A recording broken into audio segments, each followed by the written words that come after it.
사람은 아침에 눈을 뜨자마자 무언가를 부르며 하루를 시작합니다.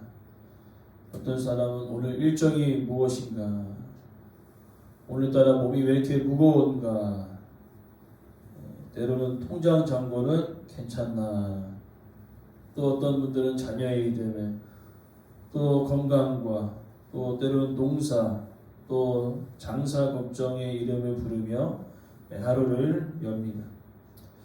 문제는 우리가 무엇을 가장 자주 부르느냐가 우리의 믿음을 드러낸다라고 이야기합니다.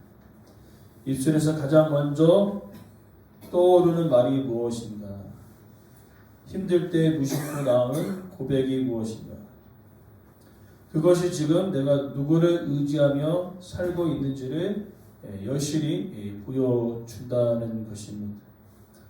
오늘 135편은 바로 그와 같은 질문을 던집니다. 너는 누구의 이름을 부르며 살아가고 있느냐? 가장 먼저 떠오르는 이름은 무엇인가? 그렇게 이야기했을 때에 1절 말씀 선포합니다. 할렐루야, 여호와의 이름을 찬송하라. 단순히 예배 시간에 찬송을 부르라는 의미가 아니라 삶의 중심에 여호와의 이름을 두며 살아가라는 요청입니다. 그래서 오늘 본문 135편은 왜 우리가 하나님을 찬양해야 하는지, 그분이 어떠한 분이신지, 그리고 다른 것을 의지할 때 어떤 일이 있는지, 그리고 결국에는 누구의 이름을 붙들며 살아가야 하는지를 차근차근 우리에게 설명해 주고 있습니다. 오늘 135편의 고백을 통하여서 우리가 부르는 그 이름이 여호와의 이름이 되어지게 간절히 소망합니다.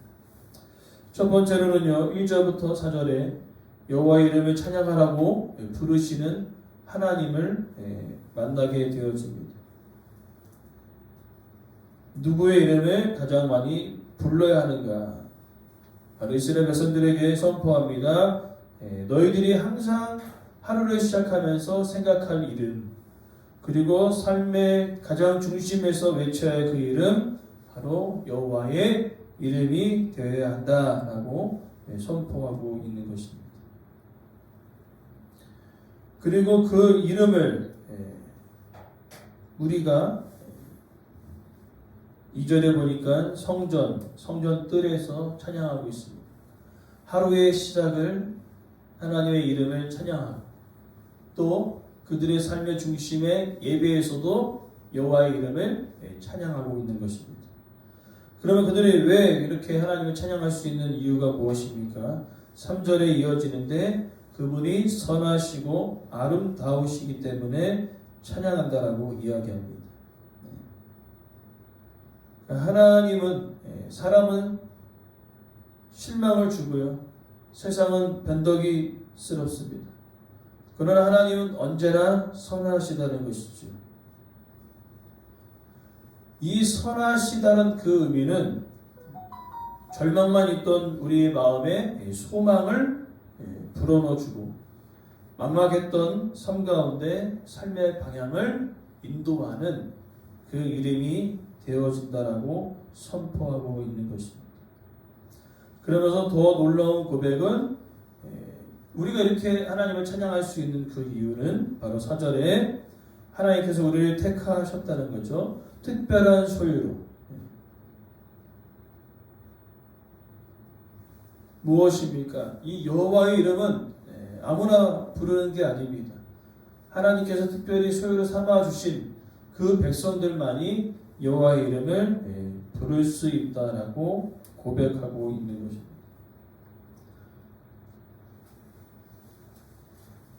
그러면 이어지는 내용은 그렇게 특별한 소유로 부르신 우리 하나님을 찬양하는데, 그런 하나님은 어떠한 하나님이신가? 5절부터 7절의 내용은 모든 것 위에 계신 이름이라고 선포하고 있습니다. 5절에 여호와는 위대하시다. 모든 신들보다 위대하시다라고 선포합니다.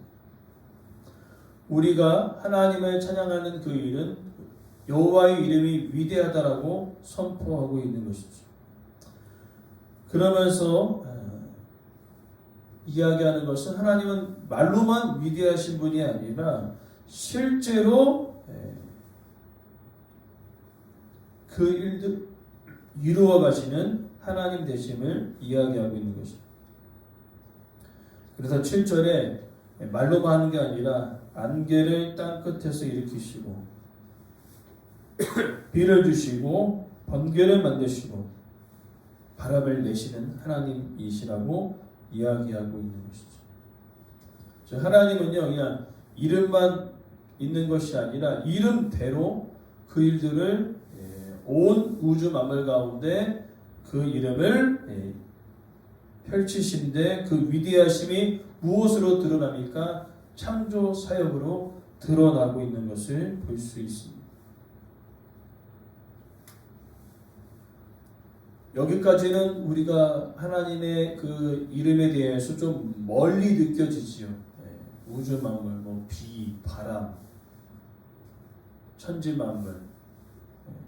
우리가 보고 있지만 우리의 생각과는 좀 멀리 느껴지는 하나님이라 느껴지지만 이제 8절부터 14절은 달라집니다. 우리의 삶 속에 역사 속에서 그 이름을 증명해 내십니다. 그러니까 앞에서 5절 7절은 와 위대하시다라고 우리가 찬양하고 있지만은 내 삶이랑 전혀 관계가 없는 것처럼 보이지요. 우주 만물 보면서 뭐 나와 함께 하시다는 것을 조금씩 느낄 수도 있겠지만은 실제로 느껴지진 않잖아요. 비 보고 바람 본다고 하나님이 나와 함께 하시구나 라고 실제로 느껴지지 않는데 8절부터 14절은 역사 속에서 우리 삶 속에서 그 이름을 증명해 내십니다. 특별히 오늘 본문의 내용 중에 그 이름을 증명해 내실 때 출애굽의 사건을 강조하고 있습니다. 왜냐하면 이스라엘 백성들 가운데 가장 기억에 남을 사건을 한 가지 딱 꼽으라는 바로 출애굽입니다. 놀라운 사건이었거든요. 그래서 이어지는 내용 8절에 처음 난 자를 죽였다. 장자의 죽음이죠. 10가지 재앙 중에 마지막 재앙. 그리고 이 9절에 이어서 애굽 바로와 모든 신하에게 행하셨던 것은 바로의 군대가 쫓아왔을 때 홍해바다에 수장되어진 그 사건을 이야기하고 있습니다. 그리고 나와서 이제 가나안 땅 이 광야를 지나면서 이스라엘 백성들이 그냥 땅에 들어간 것이 아니죠. 요단 동편과 요단 서편에 있는 모든 나라의 왕들을 쳐서 죽이는 가운데 있는데 중요한 것은 이들은 전투 경험이 하나도 없습니다. 이들이 한 것은 하나도 없어요. 누가 하셨냐면 하나님께서 친히 역사하여 주셨다는 거죠. 그 이야기가 10절 또 11절 이어지고 결국에는 12절에는 가나안 땅을 그들 가운데 기업으로 허락하시는 것을 보여주고 있습니다. 그리고 나서 이제 찬양하는 거죠. 13절부터 14절에 그러하기에 주의 이름은 영원하십니다. 그리고 그 이름을 대대에 기억하라는 것이지요. 무엇입니까? 출애굽의 그 사건은요, 단지 이 출애굽으로 끝나는 사건이 아니라 이스라엘의 백성들의 전 역사 가운데 함께 하신 이름이라는 것이지요. 출애굽 때만 함께 하셨던 것이 아니죠. 가나안 땅을 정복하고 이후에 하나님께서 잘 살아갈 줄 믿었으나 각자 자기의 소견대에 오른 대로 살아갔던 사사시대. 모든 주변의 나라들이 이스라엘 나라를 괴롭혔을 때 사사들을 세우셔서 그들을 구원해 내시지 않습니까? 그리고 사울과 다윗의 왕정의 시대 그리고 포로 시기에도 하나님은 그들의 역사 속에 살아계신 것이 아니라 그 역사 속에 그대로 자신을 드러내시면서 나의 이름을 기억할 것을 이스라엘 백성들 가운데 선포하고 계시다라는 것이죠. 즉 너희들의 삶 속에 전혀 관여한 것이 아니라 너의 역사 속에, 너의 시간 속에 내가 너와 함께하고 있었다는 것을 증명해 내셨다는 것입니다. 이것이 참으로 중요한 것이죠. 우리의 시간 가운데 역사하시는 그 하나님의 이름, 그 하나님의 이름을 대대로 우리는 기억해야 된다는 것이죠. 그리고 14절에 그 하나님은 또한 우리가 힘들고 지칠 때 우리를 위로하시는 하나님 되심을 이야기하고 계시다라고 이야기합니다. 그러면서 오늘 이 역사 속에 하나님은요 무엇을 하셨습니까? 이스라엘 백성들을 구원해내시고 보호하여 주셨고 또한 필요한 것들을 공급하신 그 하나님을 강조하고 있습니다.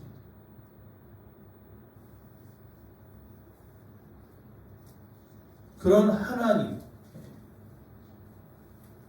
하나님을 우리가 기억해야 될 것인데 결국에는 이스라엘 백성들은 어떻게 했습니까? 15절부터 18절에 여호와의 이름을 대신할 수 있는 것에 대하여 다른 이름을 부르고 있었다는 거예요. 실상은요. 열국의 우상, 은과금 사람으로 만든 것입니다.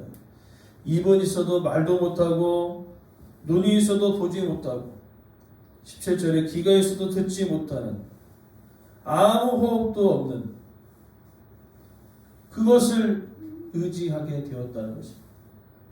역사 속에서 그들과 함께 하셨고 그들의 시간 가운데 역사하신 그 하나님의 그 이름을 대대히 기억하기를 원하셨으나 실제로 보이지 않거든요. 그러하기 때문에 그들은 보이는 것에 대하여 하나님의 이름보다는 우상의 이름을 부르며 살아가게 되었다는 것이죠. 오늘날 우리도 마찬가지입니다. 우리 하나님께서 우리의 삶 속에 역사하고 계시고 시간 가운데 우리가 함께 하시지만은 안 보여요. 안 보이기 때문에 우리는요 하나님보다 다른 것들을 부르며 살아갑니다. 돈, 명예, 다른 것들을 부르며 살아가고 있다는 것이. 그러나 오늘 18절 말씀은 경고입니다. 여호와의 이름 대신 다른 것을 부르는 자들 그것과 같으리로다. 무엇입니까? 아무것도 남지 않는다는 거예요. 결국에는 하나님께서 우상을 멸하시는 것처럼 그들의 마지막은 멸망으로 끝나게 될 것을 이야기하고 있는 것입니다. 그래서 오늘 본문의 이 시편은요 너무 좋습니다. 서론, 본론, 결론이 다 나와 있어. 자, 그래서 결론은 19절부터 21절의 내용이 결론의 메시지예요. 그렇다면 역사 속의 시간 가운데 우리와 함께 하신 그 여호와의 이름을 부르지 않고 우상의 이름을 부르는 자들은 그 끝이 멸망이지만 그러나 그 중에도 여호와의 이름을 부르는 자들이 반드시 있을 것이라는 것이죠. 그것이 바로 19절부터 21절인데 여호와를 송축하라, 송축하라, 송축하라, 송축하라. 몇 번 등장합니까? 19절에 2번, 20절에 2번. 송축하라, 송축하라. 이 송축하라는 그 의미는요, 두 가지의 의미가 담겨 있습니다. 바로 찬양하라, 그리고 기도하라. 무엇을 찬양합니까? 역사 속에 우리와 함께 하신 그 하나님의 이름을 찬양하는 것입니다. 무엇을 기도합니까? 시간 가운데 역사하신 그 하나님, 내 삶 가운데 나를 보호하시고 인도하시고 공급하신 그 하나님을 위하여 그 하나님을 향하여 기도할 것을 요청하고 있습니다. 그리고 21절에 예루살렘에 계시는 여호와는 시온에서 찬송을 받으실지로다. 그 여호와의 이름을 부르는 그들이 있는 그 곳곳에 하나님이 함께하고 계시다라고 선포합니다. 오늘 우리가 여호와의 이름을 부르는 그 모든 곳에 하나님 우리의 기도와 우리의 찬양을 들으심을 통하여서 이스라엘 백성들 가운데 역사 속에서 구원내시고 보호하시고 공급하셨던 그 놀라운 하나님의 그 은혜의 역사가 여호와의 이름을 부르는 곳곳에서 그 일들을 이루어 내실 줄 믿습니다. 그러하게 이제 우리의 결론은 확실해지는 것이죠. 내가 과연 무엇을 더 많이 부르고 있는가? 하루의 시작을 무엇으로 무슨 이름을 부르며 시작하고 있는가? 내 삶의 중심에 어떠한 이름을 부르며 살아가고 있는가? 소망하는 것은 내 입술에서 가장 먼저 떠오르는 그 이름이 세상의 이름이 아니라 여호와의 이름이 되어지기를 간절히 축복합니다. 그리고 우리 삶의 중심에 다른 이름이 아닌 여호와의 이름만 남기를 또한 간절히 소망합니다.